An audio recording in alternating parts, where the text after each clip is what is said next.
You said that if the Nuremberg principles were applied, every post-World War II president would be indictable. It's probably true. Can we run down them real fast? What did Eisenhower do that you would indict him for? Eisenhower overthrew the conservative nationalist government of Iran with a military coup. He overthrew the first and last democratic government in Guatemala by military coup and invasion, leading to years of, in Iran it led to 25 years of brutal dictatorship, finally overthrown in '79. In Guatemala it led to massive atrocities, which are still continuing. That's after almost 50 years. In Indonesia, this wasn't known until recently, but he conducted the major clandestine terror operation of the post-war period up until Cuba and Nicaragua in an effort to break up Indonesia, strip off the outer islands where most of the resources are, and undermine what was then considered as a threat of Indonesian democracy. Indonesia was too free and open. It was allowing a political party of the poor to participate. They were gaining a lot of ground, so that Eisenhower supported and helped instigate a military rebellion in the outer islands. This is just for starters. These are all indictable offenses. What about Kennedy? Kennedy was one of the worst. Kennedy, first of all, invaded South Vietnam.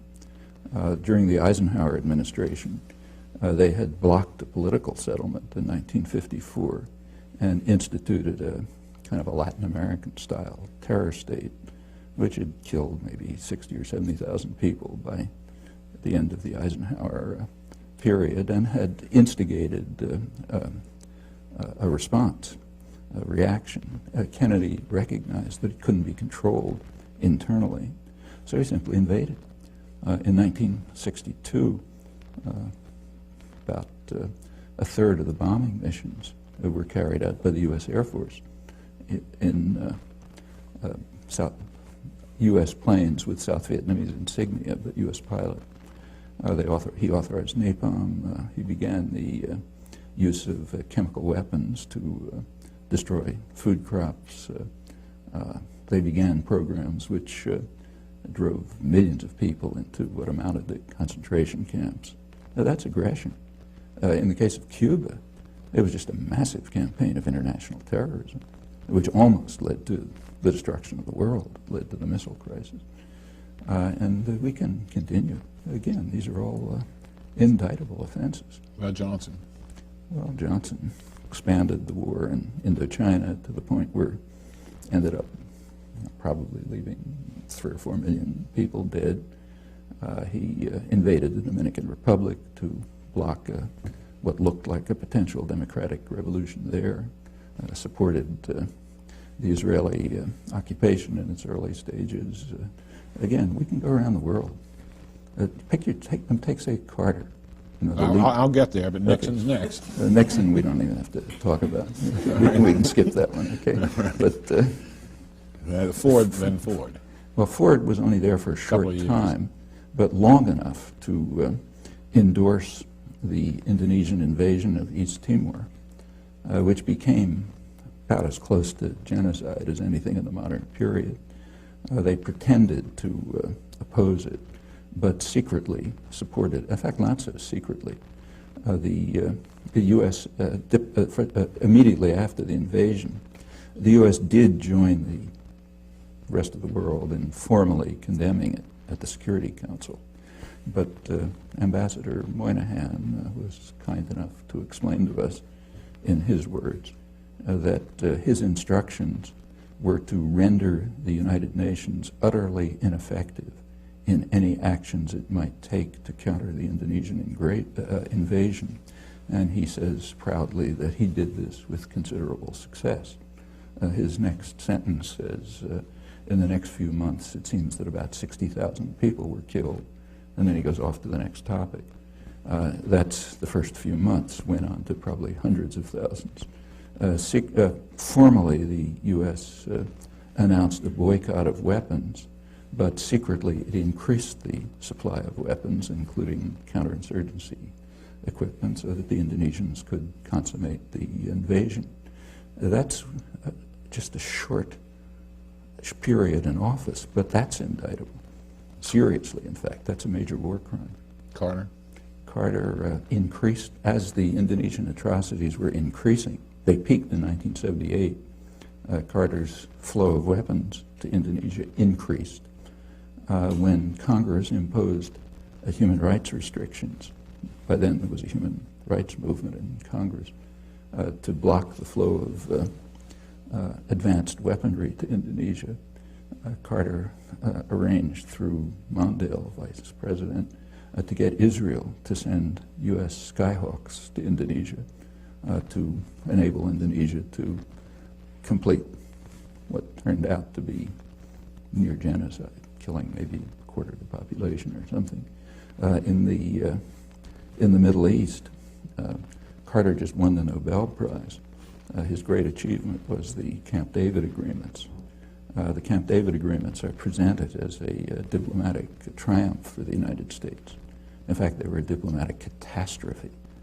At Camp David, the United States and Israel accepted, finally, Egypt's 1971 offer, which they had then, U.S. had rejected at the time, except that now it was worse from the U.S.-Israeli point of view because it included the Palestinians. In order to get Israel to accept Egypt's 1971 offer, after a major war and atrocities and so on, Carter raised aid, military and other aid to Israel, to more than 50% of total aid worldwide. Israel used it at once in exactly the way they said they were going to do, as every sane person knew, as an opportunity to attack their northern neighbor, first in 1978, then in 1982, and to increase integration of the occupied territories.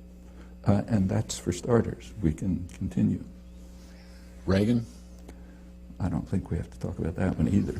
I mean, Reagan is the first president to have been condemned by the International Court of Justice for what they called the unlawful use of force, meaning international terrorism, in the war against Nicaragua. Again, that's just for starters. They also, the Security Council endorsed it in 2 resolutions, both of which were vetoed by the United States. Bush won. Well, we can begin with the invasion of Panama. The invasion of Panama, which, according to the Panamanians, killed about 3,000 people, since it's never investigated. We don't know if that's true or not. This was done in order to kidnap a disobedient thug who had been supported by the United States right through his worst atrocities. Noriega. He was brought to Florida and tried for crimes that he committed mostly on the CIA payroll. Okay, that's aggression. We could go into the details of the war in Iraq, but there were plainly opportunities for, they might not have worked, we don't know, but there were opportunities for diplomatic settlement, which the Bush administration refused to consider, and incidentally the press would not report, with a single exception, and Long Island Newsday, which did report the whole story throughout accurately, and is the only newspaper in the country to have done so. The Bush administration then did attack, and the attack was carried out in a manner which is criminal under the laws of war. They attacked infrastructure. I mean, if you attack New York City and you destroy the electrical system, the power system, the sewage systems, and so on, that amounts to biological warfare, and that's the nature of the attack. Then came a sanctions regime, which it's mostly Clinton, but began with Bush, which is, by conservative estimates, killed hundreds of thousands of people while strengthening Saddam Hussein. That takes us off to Clinton, which, that's the beginning, but that's by no means the end. We can run through it. Well, we can run through that one case suffices. All right. But there are plenty of others. Bush too? Let's go on with Clinton. Okay. And one of Clinton's minor escapades, very minor, was sending a couple of cruise missiles to the Sudan to destroy what they knew to be a pharmaceutical plant. There was no intelligence failure. According to the only estimates we have from the German ambassador and the regional director of Near East Foundation, who does field work in Sudan, both of them estimate several tens of thousands of deaths from one cruise missile attack. It's pretty serious. If somebody did that to us, we'd regard it as bad news. And again, we can continue. In the Middle East, for example, Clinton began by declaring past UN resolutions, in the words of his administration, obsolete and anachronistic. Okay, so we're finished with that. No more international law. Then comes a period called a peace process, except that during the peace process, Israeli settlement, which means settlement paid for by the U.S. taxpayer and supported by U.S. military aid and diplomacy, continually increased. The most extreme year was Clinton's last year, the highest level of settlement, the highest since 1992.